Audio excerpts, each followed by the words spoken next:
John Fredericks on President Trump's 2020 President Advisory Board. Welcome, John. Thank you, Carol. Is Mr. Comey making your job harder? No, it's actually making it easier because it's a pack of lies. The guy is a liar. He's a proven leaker. He lied under investigation. This book is supposed to be a tell-all book about Trump. Let me tell you what it's a tell-all book about. James Comey. This guy is a media prostitute that'll do anything to get news for himself and discredit people. He discredited George W. Bush in 2007, although he got appointed by George Bush. You see, when you say those things, John, I can only think that Mr. Trump's critics might say the same of the president. Well, they can say that, but look, this book is a book of fables. I mean, this is like out of a comic strip, like the Comic-Con convention, and it's completely ridiculous. And all it does for Trump supporters is get them fired up because they know this man is under siege by everything imaginable under the sink.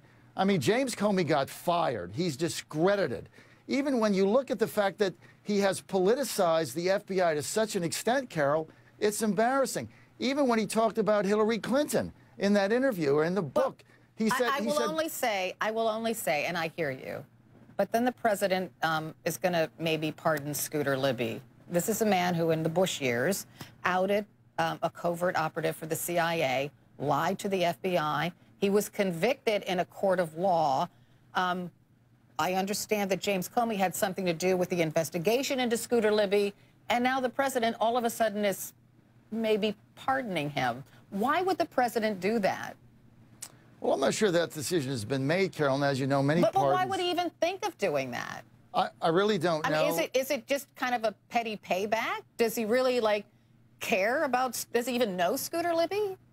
Carol, the pettiness is coming from James Comey. It's not coming from President Trump. He's the one that wrote the book. He's the one that went out there. He's the one that's politicized the FBI. You know, one of the statements he made, Carol, I want your viewers to think about one of the statements that he made. He said he wanted to publicize the Clinton second email investigation with Anthony Weiner because Clinton was way ahead in the polls, and he wanted to be sure her victory was not delegitimized. I mean, you can't get any more political than that. You either have the facts or you don't. I mean, basically he said, well, if I knew it was this close, I might have rethought what I did. I mean, this is the director of the FBI making politically charged decisions based on poll numbers, I think what he said is a little more nuanced than that. He said that he knew these things, but he couldn't say for sure whether they influenced his decision. Well, if you can't say for sure if poll numbers influence your decision whether or not to come forward publicly with information at the end of a campaign, that should be enough for anybody, because the answer should be absolutely not. I don't even read poll numbers. I'm either going to seek the truth or I don't. He has politicized the office. He's disgraced himself. There's nothing in this book. Look, he talks about the president's hair, the size of his hands, the fact that he might go under the sun lamp, the length John, of his tie. The president you've got to be says kidding these me. kinds of things about people in power as well. Now, Josh Campbell was with me. He worked for James Comey. He said the reason that James Comey is doing that now is because you have to fight a bully. You have to be a bully to fight a bully, and that's what he's doing. Well, he's the one that wrote the book, and, you know, talking about the length of the president's tie in a meeting is incredible to me that people would even be interested. The president called James Comey a slimeball, a liar, and a leaker just today. Well, I think the president was being very gracious. I mean, James Comey got fired. He's a very bitter employee. I mean, I'm sorry he got fired. Probably Clinton would have fired him had she got elected. But here's the thing, John. If the president had taken the high road, let's just say the president said, you know what, James Comey can say whatever he wants, but I fired him for a reason. And if the president had left it there, maybe, I don't know, maybe the president's critics could have said, well, you know, the president does have dignity. Maybe we should take what James Comey is saying with a grain of salt. Because look how James Comey is acting, and the president is not.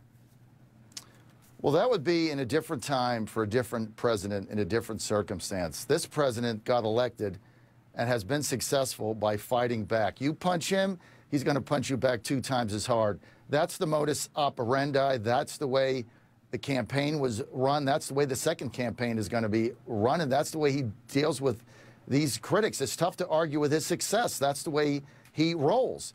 And look, he didn't start this. Comey started it. Comey's politicized it.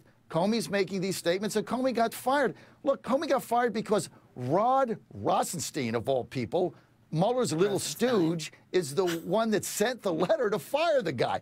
I mean, if you're going to get fired by Rod Rosenstein, of all people, I mean, you got to be pretty incompetent. And this really is the trend of James Comey has been incompetence. That's why a bunch of people wanted to fire him, including Clinton, if she had one. And now he's got a tell-all book to make money, cash register. So yes or no, and I'm just curious because I got to go. Are you going to read the book? Of course. John Fredericks, I love you. I do. Thank you so much for being with me. I'm going to read it word for word, Carol. Thank you for having me. Thanks and you know what? On. This is going to energize Trump's base, and he's going to win again. And this is going to be one of the reasons. John Fredericks, many thanks.